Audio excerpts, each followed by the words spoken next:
Hey everyone, Adam here. Thanks for tuning in. We'll get to a fun episode in just a moment. I wanted to apologize for the frequency of audio issues in recent episodes. I don't really know where all of them are coming from, but this episode features a repeated electronic clicking noise in my track that we've tried to edit around as well as we can. But it seems to be something in my sound card, motherboard, something like that. Fortunately, this was the last episode of Nightfall that was recorded with the mic that I've been using since Dice Punk started. And the mic you're hearing me on now when I'm recording this in post is actually the one I will be using going forward. And so if it is something to have to do with the audio interface that I had been using, then hopefully it will be gone forever. I can't make any promises, but that's the hope. Otherwise, we continue to experiment with procedures and sound filters and all those sorts of things to try and make audio less peaky and less clicky. So hopefully everything is coming together shortly, and thank you for putting up with it. With that, on with the show. Hello and welcome to Dice Punks, a tabletop role-playing podcast where we focus on playing full campaigns in less well-known systems. This week in episode 22, our heroes defend Therich from siege and themselves from their relatives' disdain.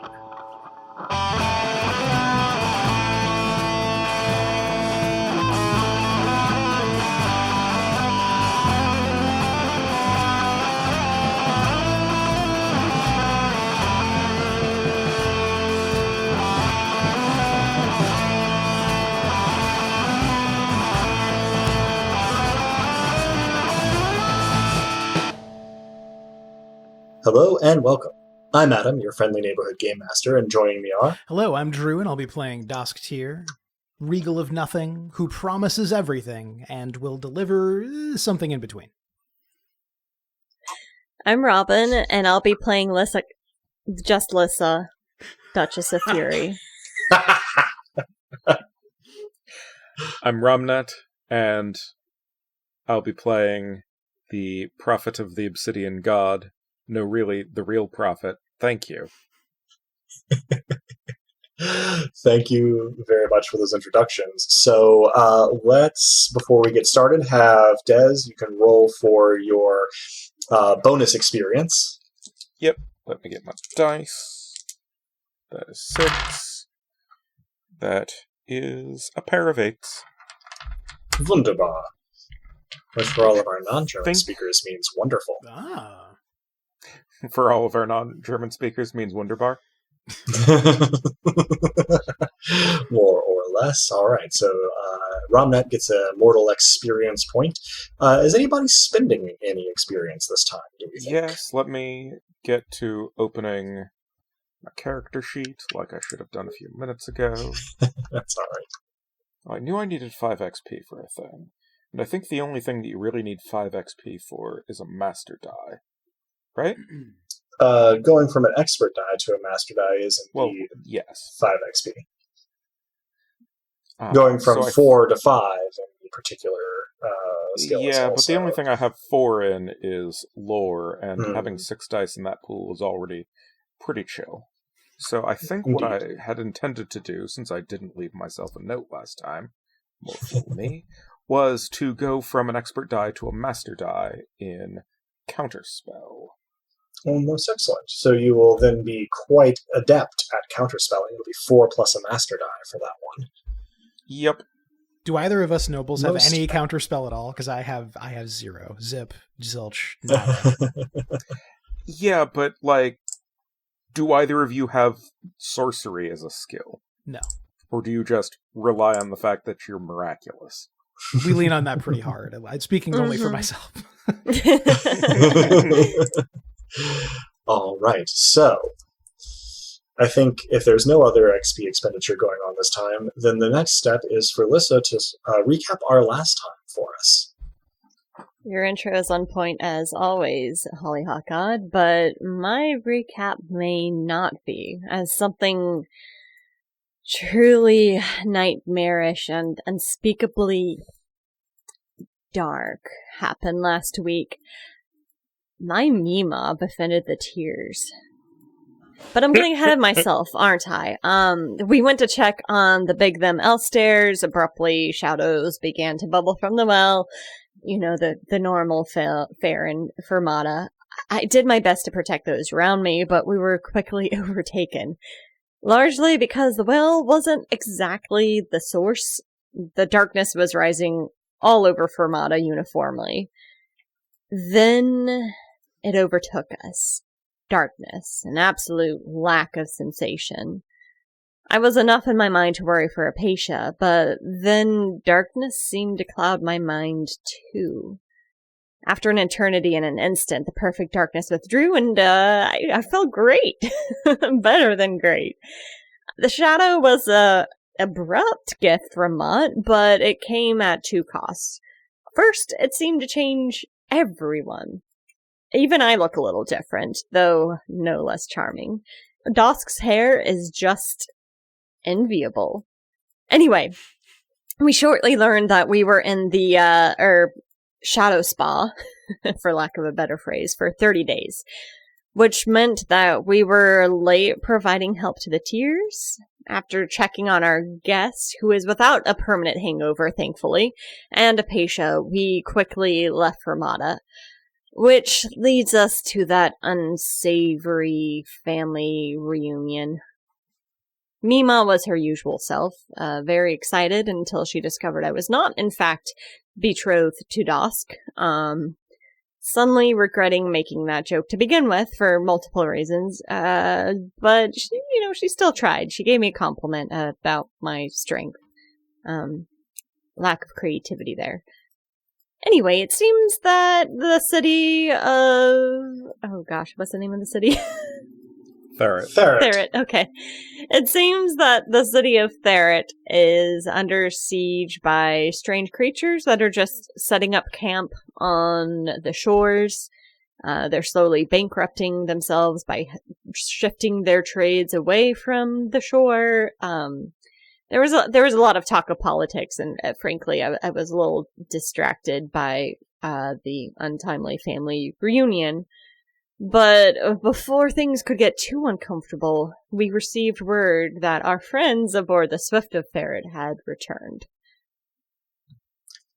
And that's where we left off last time. Thank you very much. For our listeners at home, while we have been recording in this short interval, my chair has started to make an infernal squeaking noise as I shift around in it, so I will attempt to edit around it, but I apologize for any such sounds that make it through into the episode. It's not coming through to Discord, at least. Yeah, I'm not hearing That's it. good. I'm sure that it is on my local recording, though. So, we pick up in the council room. Staring contest between Dosk and Creasus Tyr is, sort of going strong when this messenger bursts in and reports that the Swift of Therit has arrived back in the harbor. The first person to react is Uncle Melly. He springs from his chair and says, "Take me to it! Now!" and runs out of the room. Immediate reactions? I'm just gonna run with him. Yeah, All right. I second that. Fair enough. I assume then that Ramnet follows Dosk. Yeah, I think that following Dosk outweighs my otherwise preference for staying behind figuring out what exact politics is going on. I think as I start to leave, though, I do turn back to old Creasus Tyr, and I do say my deepest apologies for having to cut this audience short, but another of my projects has come to fruition. A moment. Probably only Dosk then hears as Creasus Tyr mutters as the door closes behind you. "What is that fool boy talking about?" And then the door shuts. Uncle Melly, for his part, quite light on his feet for his age, and has a decent head start. You also notice that Ilari sort of reappears in the hallway, seeing him going past, and says, "Melly, what's..." And then, as he passes, just tries to catch up to him as well. So now, Uncle Melly has sort of a gaggle of people following after him. When he arrives... Are we all imagining the appropriate amount of yakety sax? Yes. Presumably. Clearly. It's a lot of very yakety saxes. Do I need to roll for that? I was not aware of imagining it. I thought Adam had it playing this whole time. Are you saying you can't hear it? I can't get the rights to yakety sax. What are you talking about? So, Uncle Melly turns out to be heading not to the front door, but to the stable and livery entrance to the estate, where he barges through the door, yelling for a coach to be... there is a word here. Prepared. Let's go with. There's a more technical word that I have failed to think of. Encoached? Is that it? Hitched, maybe? Yeah, sure. Anyway. I think that's mostly for wagons. You're probably right. Hitched isn't fancy enough for coaches. Yeah, I'd hitch my coach to that guess. Yeah. And in short order, a team of 4 strong horses is, fancily hitched to a very nice coach that first Melly, and then after a couple of breaths, Ilari, and then presumably after a couple of more breaths, the other 3 of you pile into. Can I ride with the driver? I don't see how he could stop you. I'm just going to do that and, strike up amicable conversation with him. Well, in that case, we should probably get a charm plus graces unless you're trying to flirt with or hit on him. I'm a little bit too distracted to be on my A game, so we'll go with charm plus graces. 5 dice. I had a brief moment where I could not tell if a 4 was a 4 or 7, but I have 2 4s. All right. So, solid. You make an acquaintance of the driver. It's, friendly little chat as you go. You find an interest of his, let's say, in local brewing, and you chat amicably as the carriage rolls on. Dask, I am assuming, and therefore probably also Ramnet, are in the carriage with Melly and Ilari. Oh, yes. Oh, yeah. And I make sure Ramnet enters before I do. Mm. As I'm sure he's well aware, though we haven't spoken on it, the little things matter a lot in this sort of situation. As you settle down, Melly and Larry are conversing sort of tensely and quietly, but as the door closes and the carriage lurches into somewhat dangerously rapid motion, at least for the pedestrians in the path, Melly looks up at you, Dask, and says, "Well, nephew, what do you know about this?" Well, let me roll lie. Perfect. That's going to be 6 dice for You you. bet it is. Here I come... forget how good you are at lying. I'm no slouch. That is 2 8s. Excellent. All right. What are you saying? What I'm saying is, when we had to depart from Diamok, very suddenly we left the matter in the hands of supernatural forces. I steal a glance at Ramnet, and then I do not flare my fingers and make a spooky motion. Or at least I don't do it with my hands. I might do it with my eyes and my voice. But I... The whole party does it spiritually. Yes. And I mean, if you'd like, I can roll lie to back him up on this. If you would without like to. actually offering any specifics, just, that pair of 1s should become a pair of 7s now? Indeed it should. So, yeah, you successfully go along with the overall intent here. I do not elaborate further except to say, fate cast to a dark wind.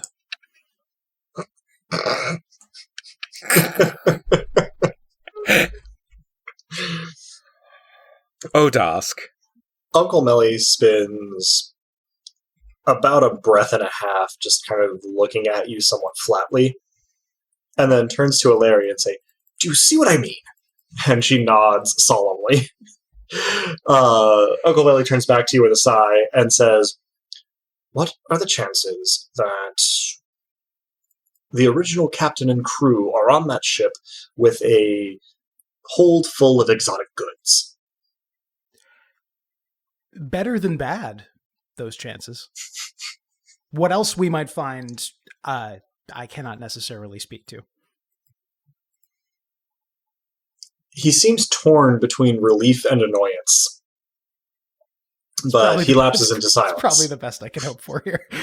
Probably the best, yeah. So, Lissa, you have a short list of local ales and beers that you need to try before you leave Therrit, or you'll regret it, I swear. And you see that Lid Manor, while not being close enough to the harbor for the smell to be a problem, is strategically constructed on a main thoroughfare that runs more or less straight to the harbor district. You are making great time.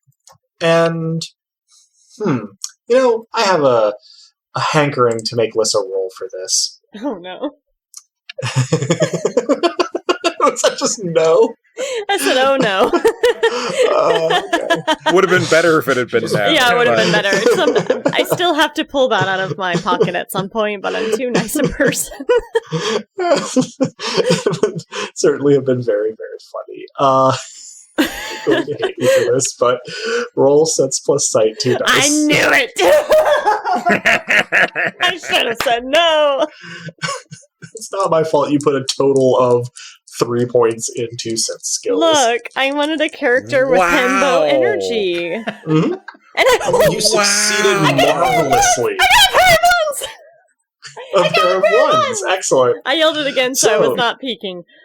You're all right. That was the most victorious pair of ones in the history of any game, by the way. That was. And you know what? It's sufficient, because you are in the process of replying when you wrinkle your brow as you notice something kind of down the hill in the harbor that you're approaching, because you recognize the rigging of the Swift of Therrit. It's got its little emblem, its pennant flying from the mast.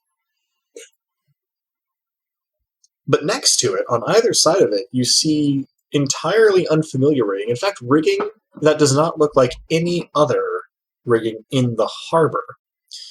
These sails are square and seem to be made weirdly, strangely, concerningly, of wool. There were a a ship lot of on sheep. either side. There were a lot of sheep, right? There were. In fact, I believe one of the observations that you had while you were in Diamacor was that more or less all of the clothing was made from some combination of wool and leather. Mm-hmm. Very little other textile seemed to be present. So I just go, upgrades. The riggings are giving me big, yes, the two genders energy. But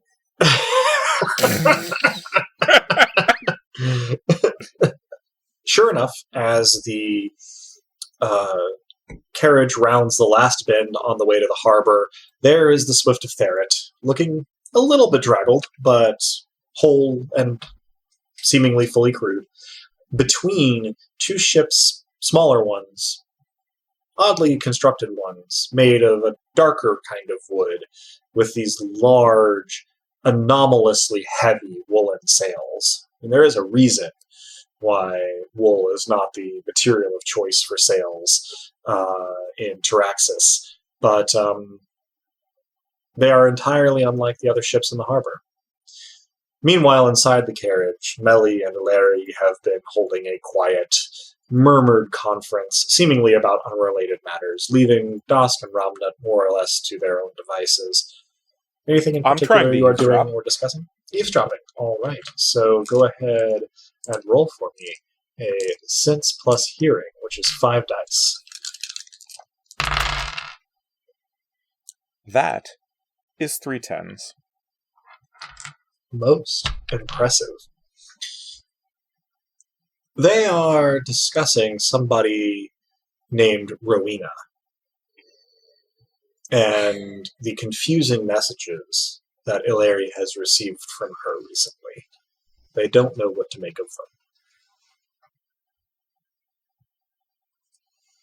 Okay. Abruptly, the carriage pulls to a stop. You can smell the salt water on the air. You must be at the harbor. You can also smell the fish guts, the tar, the pitch, all the other stuff that comes to the harbor. The usual accoutrement. Indeed. Uncle Melly, as soon as the carriage pulls to a stop, flings open the door, and it would be inaccurate to say storms out, but there's a similar amount of energy behind his much more confident, much less sullen strut. Ilari follows him, and presumably the two of you do as well. Lissa, are you getting off of the driver's seat, or are you just kind of hanging back? I'm gonna get off the driver's seat with the rest of the group, but I am gonna give him a firm handshake before I go and say thanks for the conversation, my friend. He thanks you as well and suggests that you go out for drinks sometime. Happily. No one ever wants to go out for drinks. A big toothy grin. Now, during all of this, it would be unfair to say that you all lost sight, or lost track of Apatia, rather. She seemed to have sort of receded into the background in the council room and tried to be unnoticed, and more or less tried to find someplace private to hang in the estate when you were leaving. However, a glance back down the road that you just traveled through on your carriage will see that she is pelting at a dead sprint, which is very fast for her. She seems to be using an aspect miracle of some kind down this road behind the coach with a look of something between alarm and panic on her face. I'm going to hang back and wait for her since I was letting the other group kind of get a head start anyway. Sure. Melly marches right up to the gangplank of the Swift of Therit, ignoring the two ships beside it. Nas, you get your first good look at these two ships. They are much as I have described, and you can see now that they are crewed by a Diamacor. You can tell from the clothing, the stature, the fair hair. Is somebody within speaking distance? Could I try greeting them in Diamok? None of the Diamacor are coming down off the ships just yet. Okay. Oh, I'm itching. So they are probably within. I am itching to do that. Shouting distance. Ooh, you know what? I'm going to shout in Diamok, and I'm gonna because then everyone will hear me doing it. That's what I'm going to do. Yeah, I shout in Diamok, and what I try to say is ho there, travelers and tradesmen. So go ahead and roll knowledge plus language Diamok. Okay. It's going to be 6 dice. The same 6. Treated me well earlier, so here we go. Yeah, the study abroad went well. How dare you? I dropped a die, so I'm going to roll a different one. Okay. All right. That comes out to 3 1s. All right. You maybe get the word order wrong, but you're pretty sure that you're intelligible.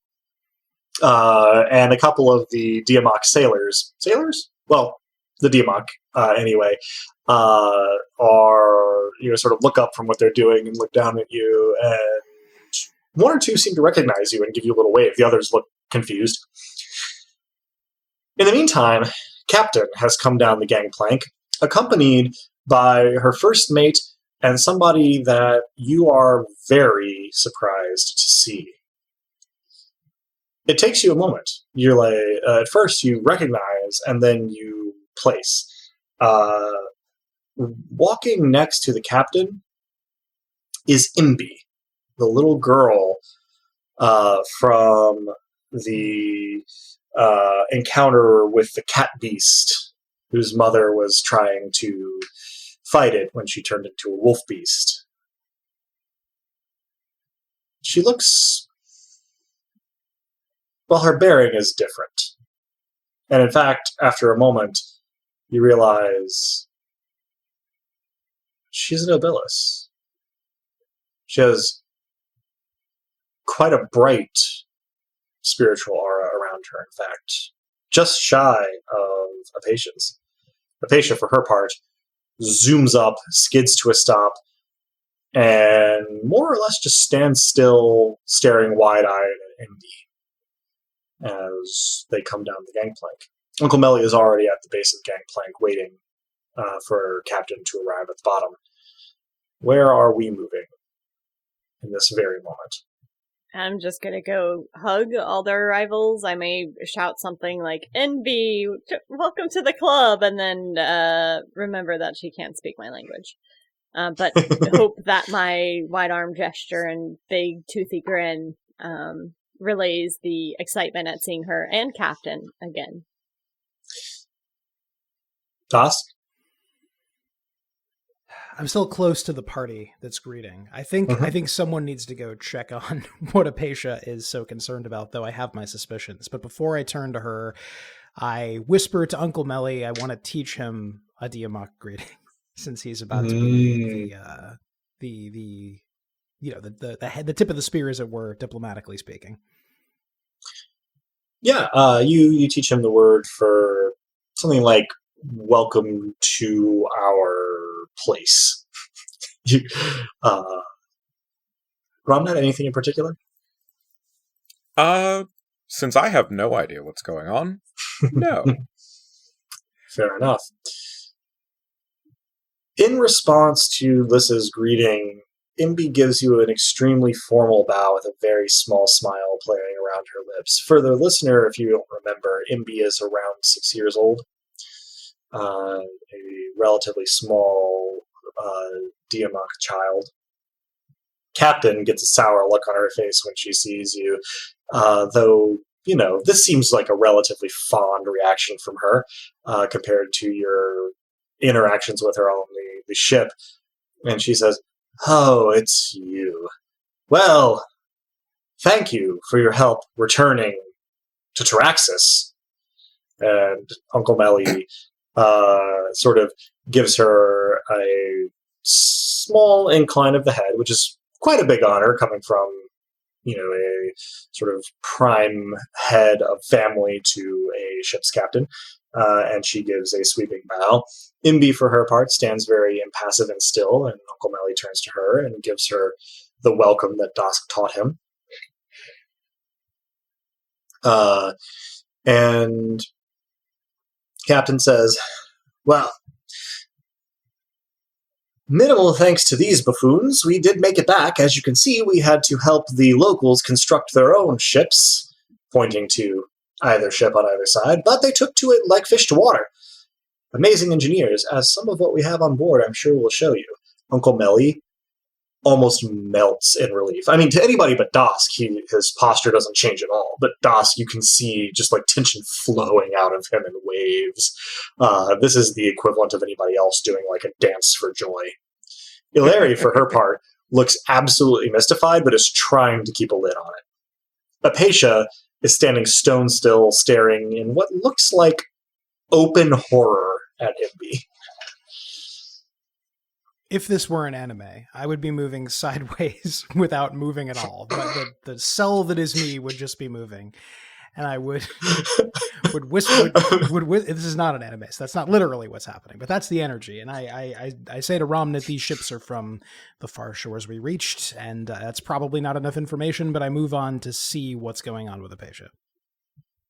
And I ask her when I'm close enough, and if this takes another turn, then make me wait. But I ask, is this your new sister?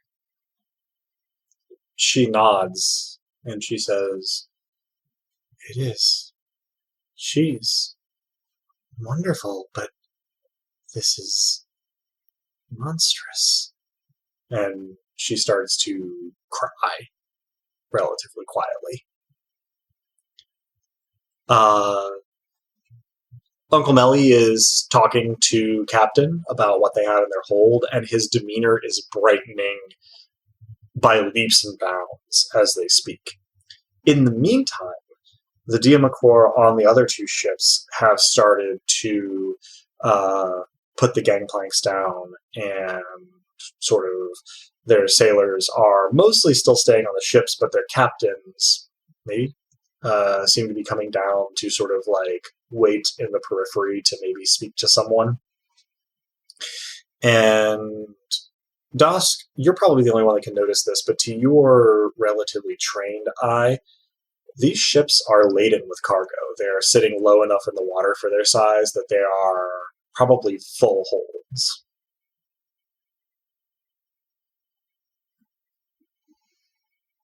Anybody taking any particular action? I am going to go check on Apatia as well. Because I'm You probably want- very hyper aware of where Dosk and Romnet are and Yeah. where Mima is, and keen to put myself away from that. And then I probably notice that Apatia seems distraught. Yeah, you walk up to her cheeks are wet with tears, and she's biting her lip hard enough that you're worried about breaking skin. Her hands are sort of moving, clenching and unclenching, kind of an anxious thing. You didn't hear the part where she told Dosk that she's beautiful, but this is monstrous, but you kind of still get the vibe from her overall mood. Mm-hmm. I'm not sure. I'm trying to think if I've ever mentioned. I'm just going to do the equivalent of handing her a kerchief, even that if that is offering her my literal sleeve. She blows her nose into the wrist of your sleeve, Mm-hmm. and wipes her face on your shoulder, and then sort of shakes herself and stands up, and sort of says quietly, "Come with me, but stand slightly behind." And she approaches where Imbi is standing watching all of this impassively. As she approaches Imbi, off to your right by only a few feet, Melly, Ilari, and Captain are in close conversation, and Imbi is just standing there, sort of looking ahead impassively. And Apatia comes up close and gives what you know to be a Diamok greeting, where she puts her hand sort of on her shoulder and bows slightly. And she says, "Welcome, sister. It is a pleasure to meet you." Imbi repeats the gesture, but says nothing. She turns, that is to say, Apatia turns to Dosk, Romnet, and Lissa and says, "It is my pleasure to introduce my,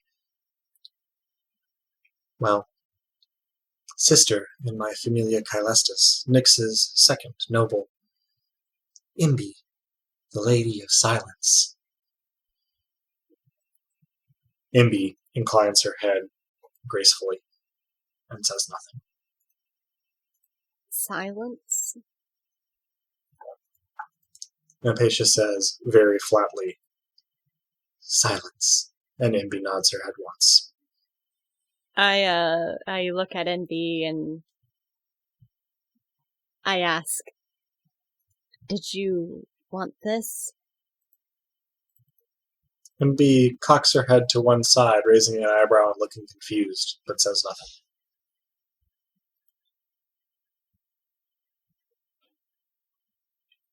Are you happy? Imbi cocks her head to the other side, shrugs, says nothing. What was that, Ramna? Can I roll knowledge and lore to improvise or call to mind some manner of hand sign that might allow for conversation? You may, although I will warn you that even a glorious success will only begin a fairly long process. I mean, sure. We've done this before.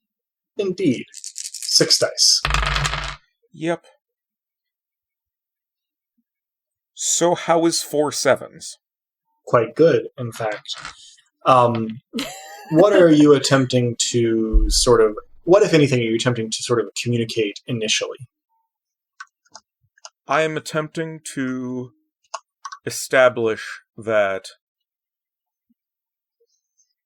one can communicate through hand sign in silence. And essentially asking if this is agreeable or acceptable. Dosk, Lissa, you see Romnet sort of make a series of semi-pantomime, semi-symbolic gestures in Imbi's direction, and you feel, standing this close, a sort of release of miraculous energy from Imbi. as she watches closely what Ramnet is doing, and then returns a relatively elaborate set of signals that the two of you find somewhat inscrutable. But Ramnet, you interpret them as sort of an affirmative, with maybe even a sense of relief or gratitude as a grace note to the reply. And currently, at this point, your attention is mostly on Imbi. Imbi's attention is mostly on you. Others seem to have faded a little bit from her awareness. Less from Ramnet's awareness, but certainly it takes a lot of your focus to undertake this project. The only person who seems put out by this development is Apatia. I give Apatia's elbow a light squeeze. Because I also find this development very upsetting. I just repeat monstrous. Possibly only Apatia can hear me. And, well, really, we're all pretty huddled, so... but only the group can hear me. At this point, you hear the captain give a sharp whistle with a hand signal to her crew, and a harbor crane, lumber run by rope pulleys, swings out over the Swift of Ferret, and the unloading process begins. A small cheer goes up from the crew, and the captain stalks over to your group. Then again, she stalks pretty much everywhere she goes. At the same time, the two other ships from Diamacor start to unload manually, carrying crates down the gangplank in teams of 2 or 4. And Uncle Melly is sort of gesturing broadly to get them to bring their goods into a Tier family warehouse.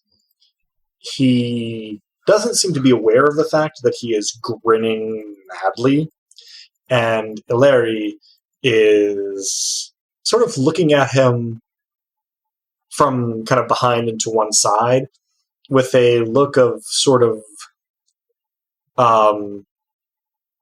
Don't you say it. Possessive pride. Ew! Was that what you were worried I was going to say? Something along I got the impression lines. that was worse than what you thought you were going to say.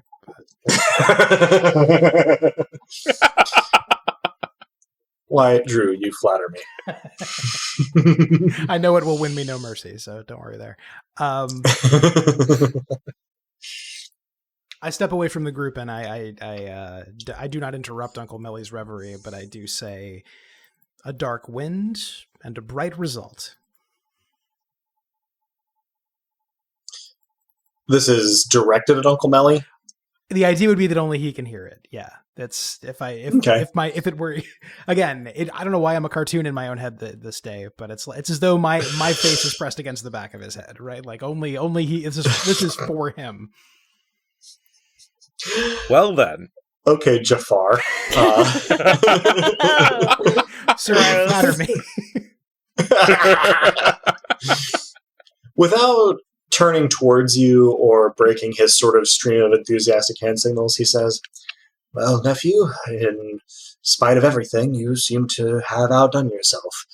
The captain's of a gruff sort, and she certainly would have appreciated your support staying in Diamacor to help her out, but she was able to navigate the waters you left her in, her words, fairly successfully, so I think we can chalk this up as a win for you, if not an unqualified one.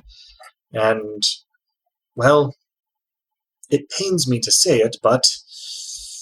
He sort of takes a deep breath and squares his shoulders, even still facing away from you and continuing his hand gestures, and says, "This may be the start of you redeeming yourself in the family's eyes. This haul will certainly help us to continue supplying the city. Though, of course, the shorter you can make the siege, the better. We are not very liquid, but we have several warehouses full of trade goods that, well, weren't easy to barter, and so have not gone out in the recent month or so. But now that we're cash poor, we are flush with goods. We can trade for the goods that the Diamakor are bringing in. He stumbles over the unfamiliar word. And we can also hopefully make a profit, a tidy one, selling the goods we traded to them to Caliban and Kaunis and parts further abroad. Maybe even the Sunless Lands, if we're lucky enough. Indeed. Well done. I match him poker face for poker face, so probably only he would see that at the idea that this is the beginning of my making good with the family, the look on my face, albeit subtly, is the exact look you get on your face when you drink something delicious and then realize you're a bit too drunk.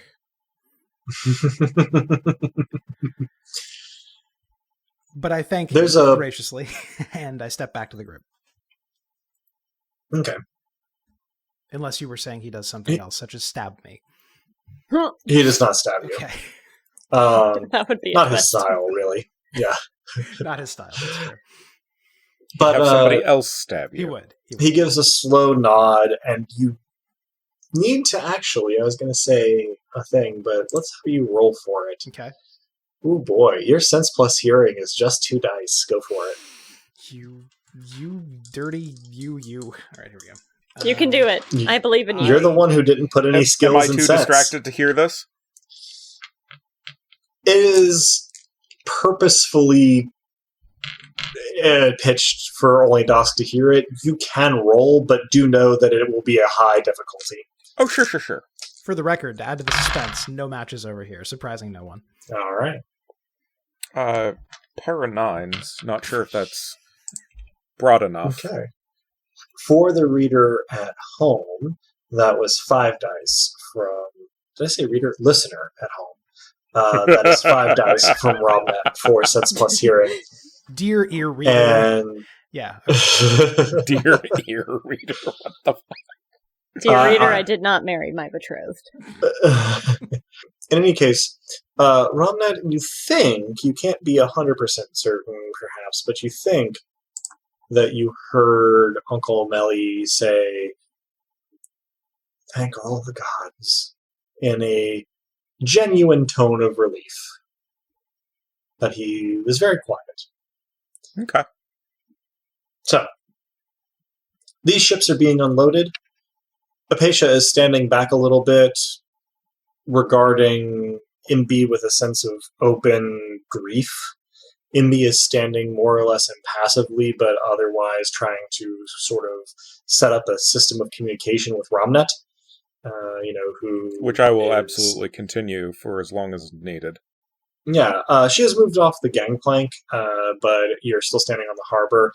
And you, of course, don't come up with a whole sign language in a matter of minutes, but you feel that you can probably communicate basic concepts, by the time MB sort of turns her attention elsewhere, and that there is room to sort of use the knowledge that you have of other systems of signals from your troubadour days to expand upon it and eventually maybe have a relatively nuanced system of communication. Awesome. Provided you put enough time and effort into it, which who knows what Mott will allow for. Fair, on the one hand. On the other hand, we could possibly abstract this as a matter of XP spending. Indeed we could, provided that the two of you are in the same place for a sufficient amount of time. I leave this to the whim of the Hollyhock God. We will certainly discuss it. And I imagine that the ultimate result will be that there is a relatively reliable communication system at some point.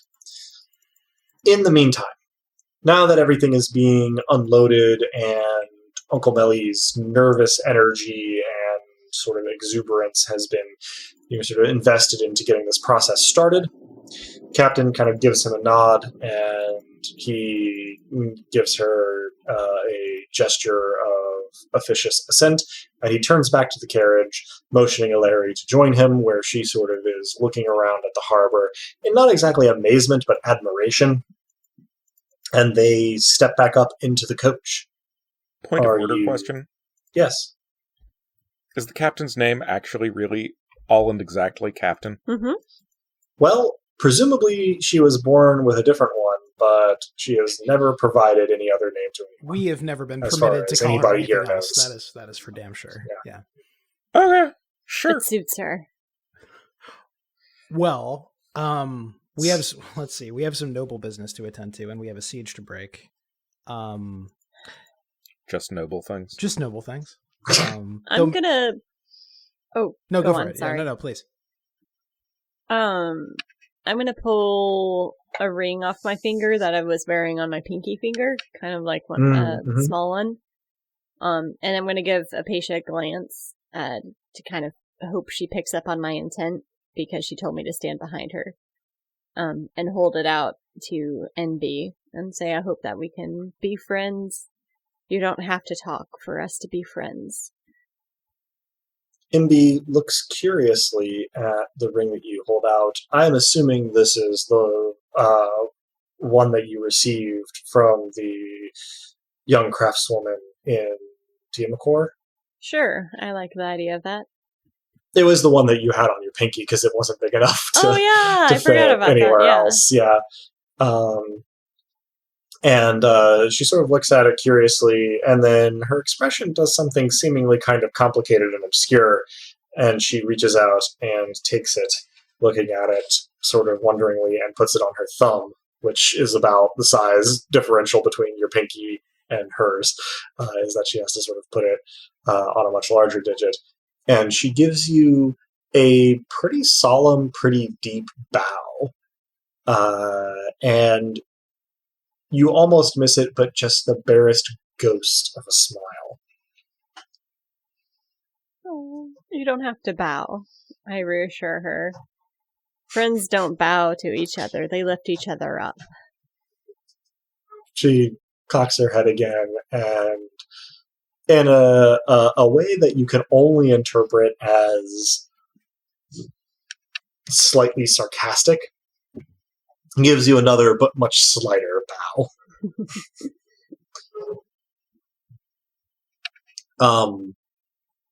Uncle Melly sticks his head out of the carriage and says, Nephew, if you and yours are coming with, this is your last opportunity. Otherwise, you're walking back to the manor. As a point of geography, and something Dask would know, but that I don't, are we closer to the next problem we have to solve, or farther than we would be, given that we went from the manor to the harbor? Are you asking? I mean, the next problem you have to solve. Are you asking about the walls? Because you're further from the walls than you would be at the manor. I didn't mean to be too colorful and make it unclear. Yes, that is what I'm asking. Okay. The manor is not on the most direct line to the walls, but the manor is closer to the walls than the harbor is. Okay. Is NB joining us? She does not seem to be headed toward the carriage, no. She seems to be kind of standing near the harbor and just observing proceedings. I'll ask her if she's ever ridden on the driver's seat of a carriage before, and if not, it's tons of fun. She sort of slowly cocks her head, and then returning it to upright, she shakes her head slowly and makes a obscure gesture towards Ulissa that, Ramnet, if you're watching, you sort of interpret as maybe later, and she turns to watch the unloading of the ships. I will pass that along and sign back to her that we can continue our work when it is convenient for her, to the degree that I can convey that. You think you get across the idea of later? Sure. And her relatively impassive gaze, which again, kind of creepy on a 6-year-old, is about as much assent as you can hope to get. So you all load up in/on the carriage and head back to Lid Manor. So once everybody is situated in the carriage/on the carriage in this case, you have the opportunity to, make any particular kind of conversation that you want to, or do any particular thing that you want to on the way back. Apatia, for her part, joins Lissa and the driver's seat but more or less stares straight ahead, disconcerting the driver somewhat on the way back to Lid Manor. Anything in particular you want to say or do on the way? If not, you will arrive in relatively short order after a not stony silence inside the carriage, but certainly a noticeable silence inside the carriage back at Lid Manor. Disembarking. I don't know if you disembark from a carriage. In any case, getting out of the carriage, you are deposited back inside of the sort of one of the main corridors of Lid Manor, and Uncle Melly looks at Dosk and says, "Well, nephew, now might be a good time for you to inspect the walls. I doubt that your grandfather is particularly in the mood for conversation, but I will go check on what else might be going on in the council room and try to let you know. I do hope that whatever divine association you have can be helpful here, because we're at something of a loss. Family's men-at-arms are fairly well trained, but they don't get a lot of practice in a real fight. And in any case, they'd be outnumbered 10 or 20 to 1 if they ventured outside the walls. So, please, it will do wonders for the city and for you, if you can help us." Divine intervention it is then. If you'll permit me a minor retcon, I pass him a note which I scribbled in the carriage in the midst of the stony silence, and I will roll to determine the quality of the note, but it's a note for Grandfather Croesus. Okay, before we try to roll anything, what are you attempting to put in the note? Since I won't get to fully present my great victory to him, I am presenting in my own way, in verse, I should add, which is what I'll be rolling for, what he should expect in terms of the Diamok ships. All right. Well, your command plus perform verse is 5 plus a master die. Okay. Here goes something. Oop. I am dropping dice tonight. There's a pickup die. That is, with the master die, that's 3 9s. 3 9s. Very well. So, given that you are not speaking this poem, I will not require you to extemporize any part of it, but describe for me the broad nature of this poem. Have you written a sonnet, an epic? Have you written a limerick? Have you written a sestina? Have you written some non-form type of poetry? And what does it contain? I'm going to be real with you, Hollyhock God. We had a little stop there that the listener may not be aware of, and I went ahead and actually wrote it, and it is a cow poem. Yes! I didn't know that I was going to roll that well. So here it is, and we'll maybe it's better than what I wrote because of the way I rolled, but what it says is... Sure. These woolen sails from past the moon, that came hence thanks to this buffoon, from Diamok did they depart to Therit's shore. See all they've brought. Beautiful. I love all my players equally, but when poetry comes up, I love having Drew as a player in my game. It's got the meter of a cow poem. There are no cows in it, but, hey. I mean, Breadlook is one of my favorite forms of poetry. Same. So, yeah, let's say that the version that you send to Croesus is, in fact, sort of like what that poem that you just recited would be after a few revisions. You were inspired.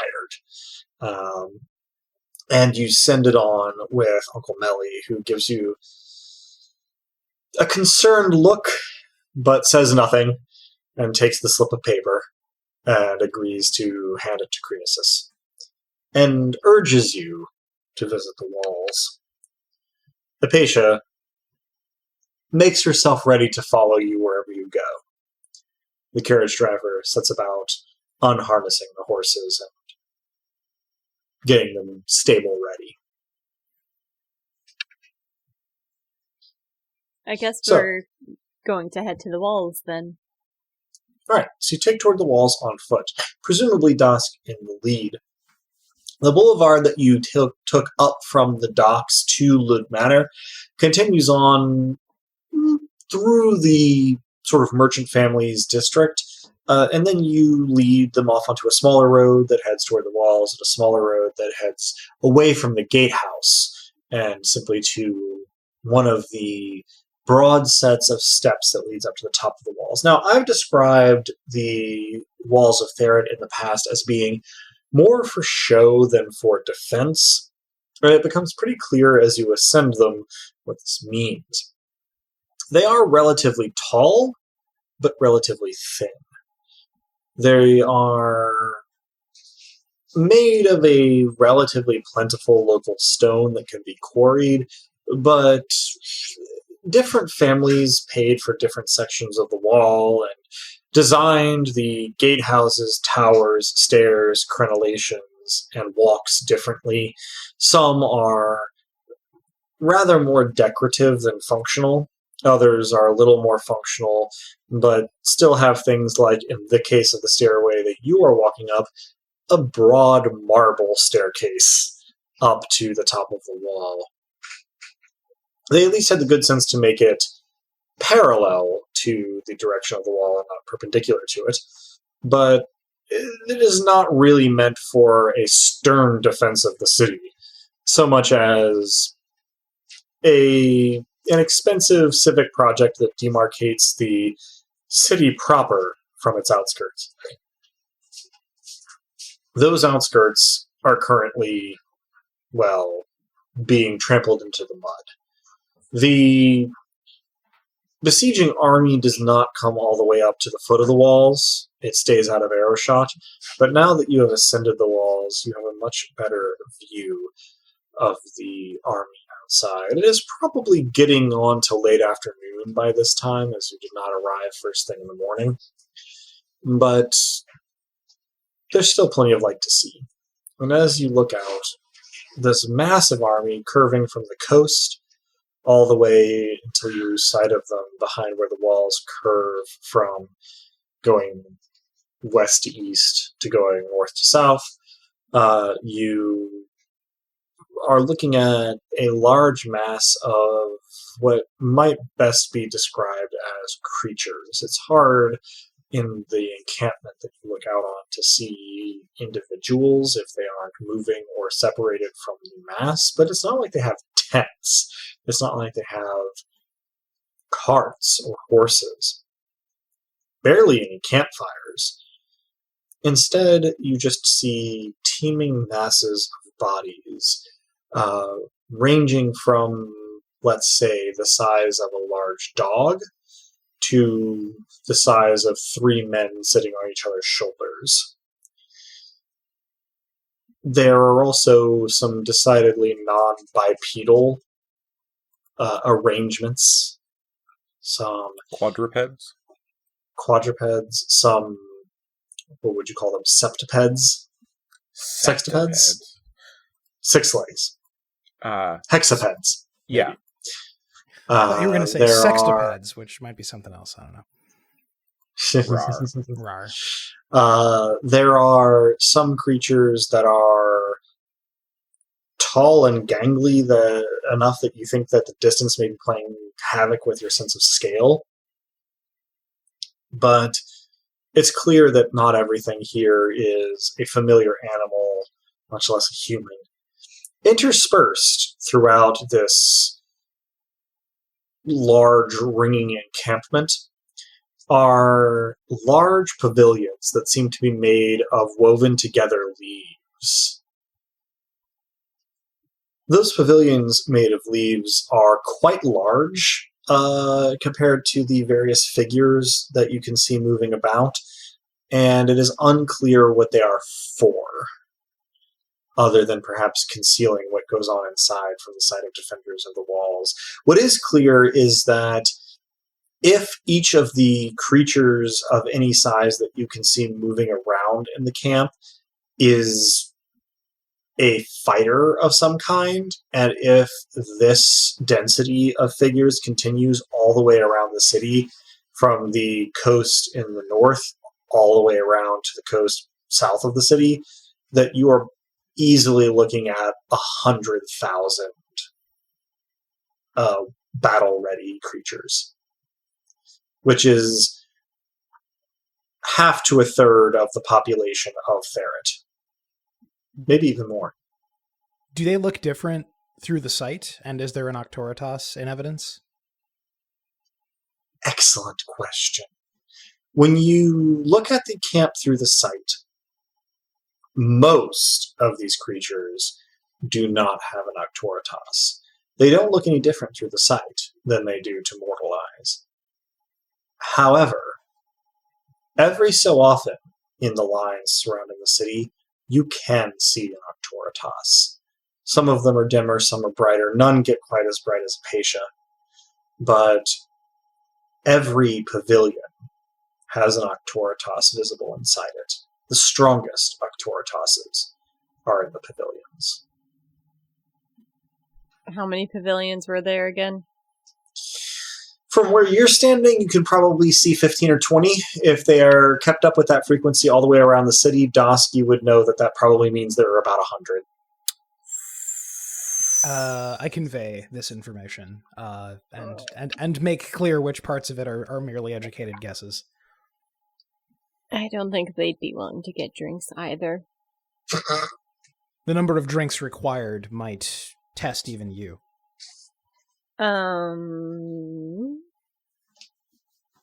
I guess this may be a horrible idea, but I'm going to do it anyway. Now I really want to hear I it. like where she's going with this. I am going to kind of make my Octoritas known. Like, try to shine brightly. I know that Glorious Fury is aspect related, but I want to do something like kind of like a ghost miracle with spirit, maybe, to just drop the veil and shine brightly. Okay. So you can shine as brightly as you can at Spirit 2, or you can pour spirit miracle points into it. I'm just gonna go ahead and drop one miracle point. Okay. Because that's like the bonus one that I have. Yeah. Sure. I'll remind the listener that we are currently tricked out with some bonus points. So Yeah. Yeah. Tricked out is a great way of putting that. So Miraculously tricked out, dude. you pour a miracle point into making yourself a beacon of spirit on the walls, and as the sun is just beginning to sort of journey toward the western horizon, I'm going to go with the word unsettling cry starts in the army encamped outside of the walls of Ferret.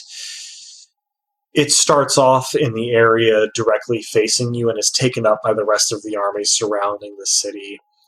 Among the sounds involved in creating this cry are wails, howls, hoots, screeches, shouts, roars. It's a dissonant cacophony of mostly animal sounds with a couple of disturbingly human voices thrown in. By the time the whole army is going, the most predominant sense you have is that of a goat's call. And then it dies away at around the same time that you let your miracle go and return to your normal brilliance of spirit. They don't seem to react in any other way. Was that a good response or a bad response? dumb question. Did we hear the goat? Um, I mean, I hear it now. It sounded... If you had to guess, what you were hearing was perhaps thousands of goats. Okay. Amid thousands of other animals, to be sure. Sure. I don't think that was the best possible outcome, but I'm extremely confident that it wasn't the worst. I was worried you'd say that. I was hoping that by doing that, one of them might have felt compelled to, come over and chat.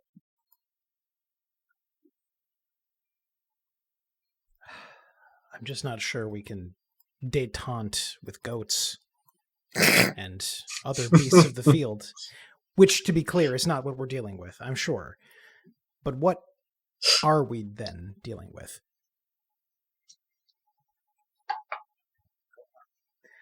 I guess I turn to Romnet and I ask if these things resemble things he's seen or known of, since he's been in the game longer than we have. Oh. That sounds like a knowledge lore roll. I'll also look to Apatia. Totally. Dusk, your faith in me is generous.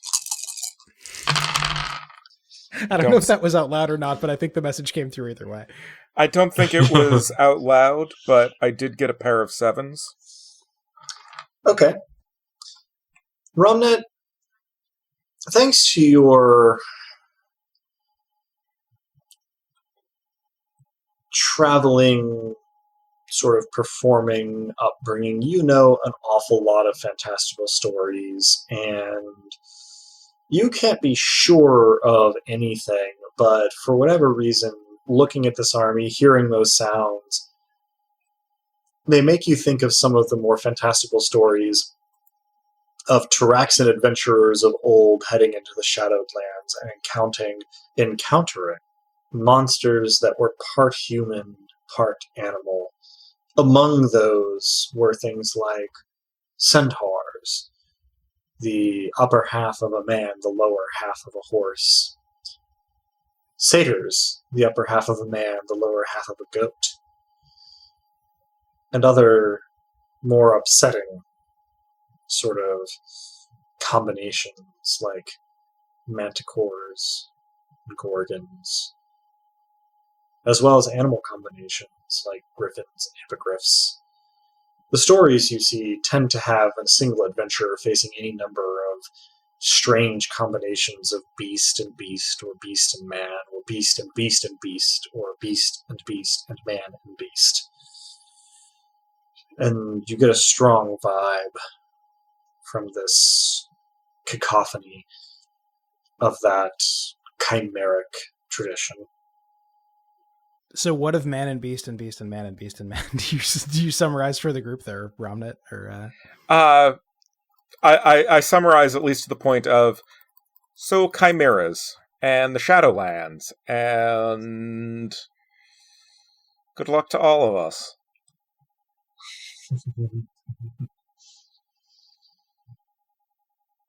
So each beast is many beasts at once. That's new? I turn to Apatia and ask if she's heard of anything like this. She raises an eyebrow at you and gives you a tight smile and says, "You mean other than the spirits of our ancestors possessing the bodies of our living and turning them into part beast, part humans? Well, no." Her smile is a little brittle. Yeah. I just look awkward for a moment. That seems kind of called for. Yeah. Her look softens a little bit, but she says nothing else. Well, this is perhaps where I admit my bias. It seems to me that the ones whose power we can sense are like to be the leaders. So, if we have any chance of détente, of solving this with liquor, as it were, then hope lies with them, not with the throngs of multi-beasts. But how do we get to them without potentially attracting the throngs of beasts? Well, we've established during an awkward family encounter that I can make us invisible to people. How much are we willing to bet that I can make us all invisible to those? It's worth a try. We'll have to keep the spirit shine down a bit. I think the best plan we've got is to find the nearest brightness that we can access, passing by the minimum number of thrall, and for me to make us a moving bubble of nothingness, and for us to try not to touch anyone and make our way over there. I support this plan. Nothing can go wrong. So this might be something that you had already settled in your mind, but who all are you trying to take outside the walls? This may be a good time to reiterate my previous statement that all are welcome, but safety is by no means guaranteed. I turn to Romnit and I'd say, would you rather stay behind? We don't know what we're encountering here. I also stare at Romnut. If the little shadow beastie comes out again, you should probably keep a distance. I should probably remain behind for this. I am not immensely well suited toward combat. I have some training, but Apatia adds, "It might be wise for me to stay behind as well. I am unsure of how successfully I could mask my divinity." Well, it's settled then. You two protect each other. We'll be back. Yeah, we'll be back before you even realize we're gone. Well I said. will raise an eyebrow at that. Apatia looks at Lyssa seriously and says, "I will admit I am skeptical of this claim, but I urge you to attempt it all the same." And she gives you a small hug. No, I hug her back. I grab Romnet by the hand and I say, stay safe, and I'll do what I can to do the same. Appreciate that. Are you descending from the wall directly, or are you going to go to a gatehouse and exit that way instead? Or are we going to zoop over there? Can we zoop invisibly? That sounds like me doing a lot of things at once, and I imagine it would cost miracle points. Invisible zooping. I'm consulting the rulebook to see what an invisible zoop would probably run me. Established that they're both, so the zooping is something I can do in Fermata without cost, but it doesn't necessarily follow that I can do that elsewhere without cost. So depending on the distances involved, zooping, as we have termed it, which is creation of nothing between one place and another, is a level 4 miracle, which you can do for free. However, if you are attempting to move either a large complement or over large distances or both, it goes up to a major creation, which is a level 7, which I will point out to the listener is described as make neat or big things. It's a damn fine description. We also have not, I don't think so far, talked about simultaneous miracles. So, bubble of nothing, which then itself gets zooped. So I believe that if you're trying to create a bubble of nothing that would last, that would be a separate miracle, and you would then zoop it. So I think if you were willing to go in small zoops and just trying to bubble 2 people, that would be 2 level 4 lesser creations, and neither would cost you anything. The possible complication there would be your ability to successfully mask your level 3 spirit and Lyssa's level 2 spirit, which would be handled individually by each of you. Now, to be fair, masking that is not itself a miracle. It is something that you just kind of decide to do, but it is also the sort of thing that you might expect an army with Octoritas in it to be on the lookout for. And, well, Lyssa is glorious, which makes it a little harder to conceal her nobilis nature. I mean, tell us something. Her nobilis state? Wait, am I perpetually glorious? Is that what's happening now? No. You have the invocation of a simple miracle to, make yourself glorious, but it, has a lingering effect. what we might call story, a narrative effect of making you particularly noticeable. Kind of like when you stare at a bright light for too long and then you just see the afterglow. Kind of like that, yeah. Okay. I'm already doing enough simultaneously that I probably can't justify grammatically dimming or negating your glory, even temporarily, except insofar as the bubble can achieve. I hate to burn miracle points. Understandably. But the other option, I think, would be to perform an aspect miracle, so ensuring that we would be heard, and then shout off the top of the wall, more or less, that we are looking to speak, and I forget, my brain is not functioning as it should, but we're looking to speak and perhaps come to an understanding with a leader figure. I believe the term might be parley, or parlay, depending on how you I want don't to. want to go to the Elizabeth Swann direction of things, so I intentionally avoided that phrase. Yeah, Détente wasn't right, but I too was thinking about Elizabeth Swann. So. Do we zoop or do we shout? There was not I was trying to come up with something that rhymes with zoop that means project loudly. Do we zoop or do we shoop-a-doop? Shoop de whoop. Yeah. Do we zoop or do we whoop? If we shoop, there will be trouble, but if we whoop, it will be double. There will be double, yeah. I hate it here.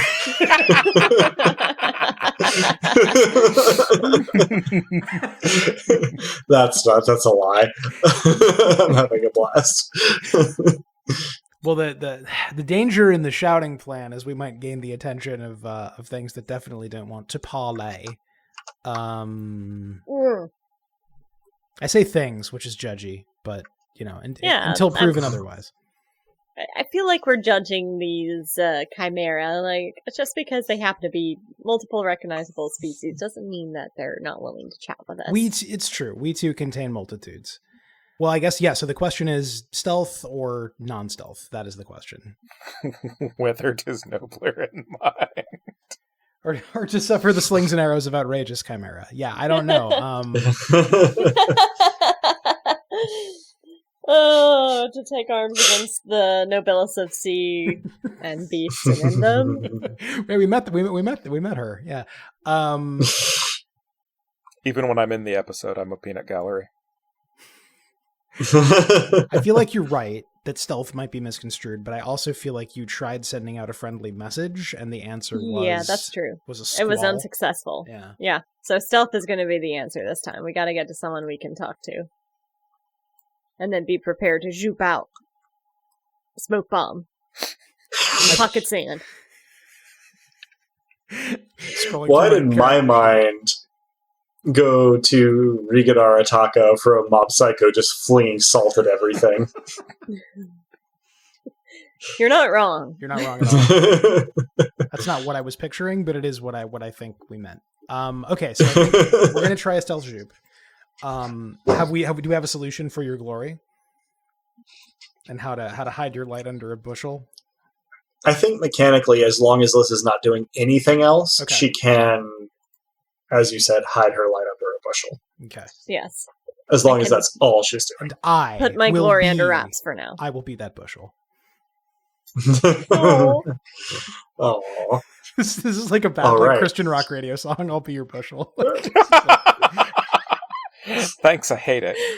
Yeah, I'm sorry. I'm doing everyone injury tonight. I don't mean to. You're my friend, a bushel and a peck.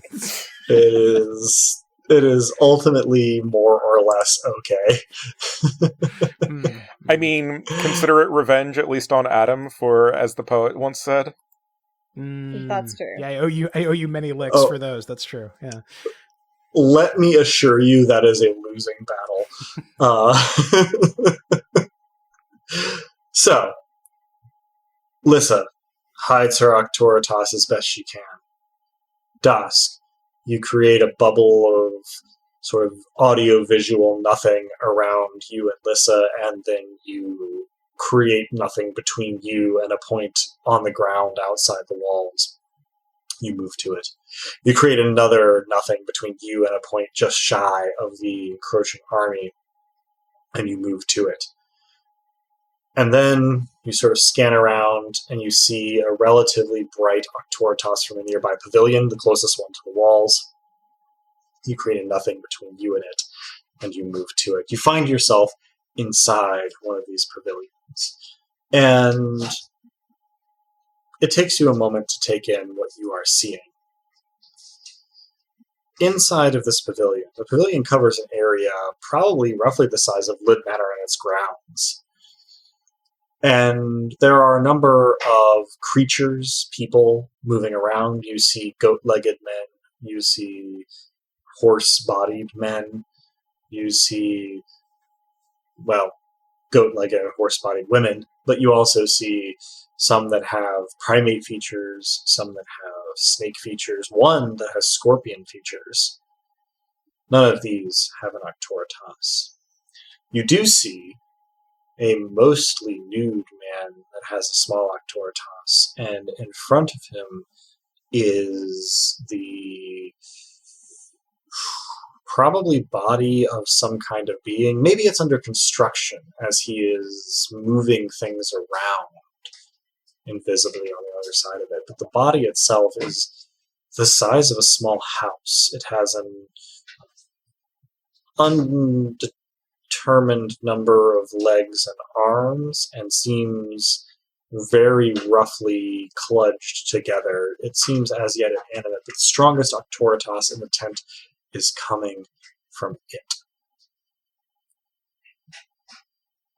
So far, nothing seems to have paid you much notice.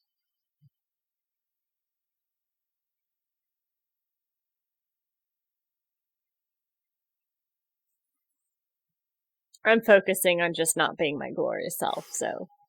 Indeed, you are rather focused there. Taking all your energy. Yeah, it's exhausting. Well, one only gets one chance to make a first impression.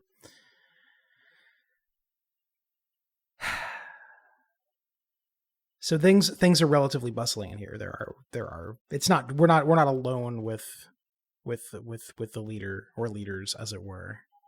Indeed. All told, there are probably 24 bodies in here, including the large one that seems under construction. But most are mortal and without an Octoritas, so that's something we've got going for us. That's true. There are nice. 2 Octoritases in here. Yeah, 2 for 2. Well, I don't imagine we have a better plan than revealing ourselves and making our initially peaceable intentions known. So I think before, I guess my bubble covers both sight and sound, so it's not as though we can announce. It does. It's not as though we can announce ourselves orally before. That's AUR before appearing visually. Indeed. So I think all at once, what they would probably see is us appearing as if out of nowhere, as if the heat of the day has begun to dissipate, and all of a sudden you can see clearly. And I would do my best at the moment that we appear to say, "We've come to talk." I hold my hands up in a universal, here peaceably. I do likewise. Dusk, roll me charm plus graces, 5 dice. You bet your boots I will.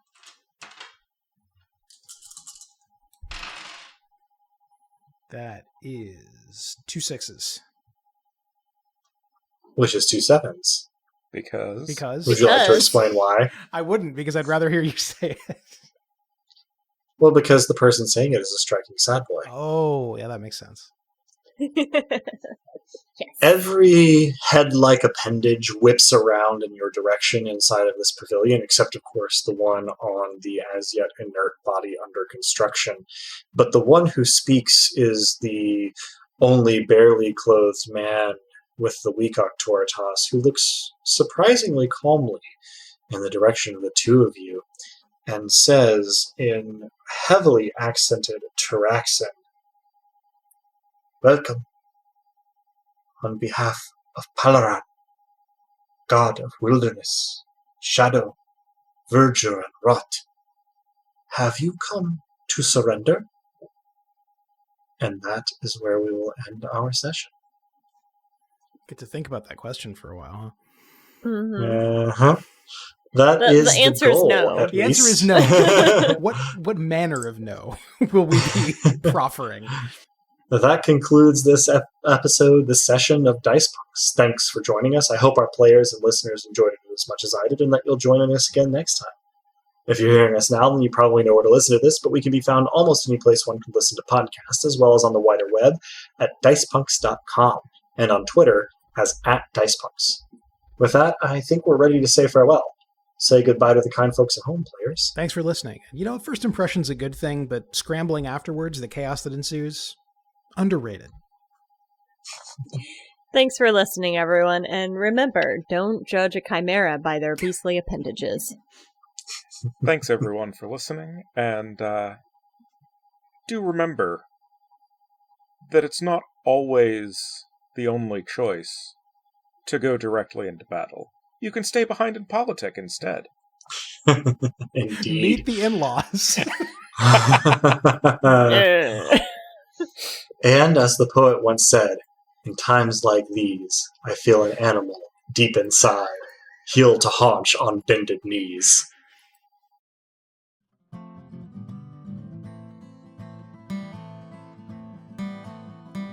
Thank you for tuning in, dear listeners, and stick around through the admin stuff. There's a lovely Lissa's line waiting for you at the end of it. The songs in this episode, theme of the Dice Punks and its acoustic version, were written and recorded by the Regal of Nothing himself, Drew. Cover art is by Joanne, who has appeared on the podcast now and again. Check out her work around the internet, where she goes by Anything Sews Embroidery. Site design and graphics for dicepunks.com are by Robin, the player behind Lissa, the irrepressible Duchess of Fury.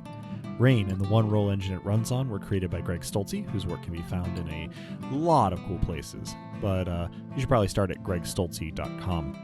Nobilis was created by Jenna Caterin Moran and can be found alongside much of her other really intriguing work, tabletop role-playing and otherwise, at a farandsunlessland.wordpress.com. Links to both of those systems and authors can be found on the Punk Grimoire section of our website, dicepunks.com. Thanks so much for listening. If you liked what you heard, that's reward enough on its own, but if you're so inclined, you can help us out by rating and reviewing us wherever you listen to us, telling your friends who you think would like us to give us a listen, and even by heading over to our Patreon at patreon.com/dicepunks. We have fun rewards available for backers, including a patron-only Discord and access to the Dice Peaks after show for episodes 1 and following. Regardless, we hope you'll tune in again, and until then, remember, subtlety is for cowards.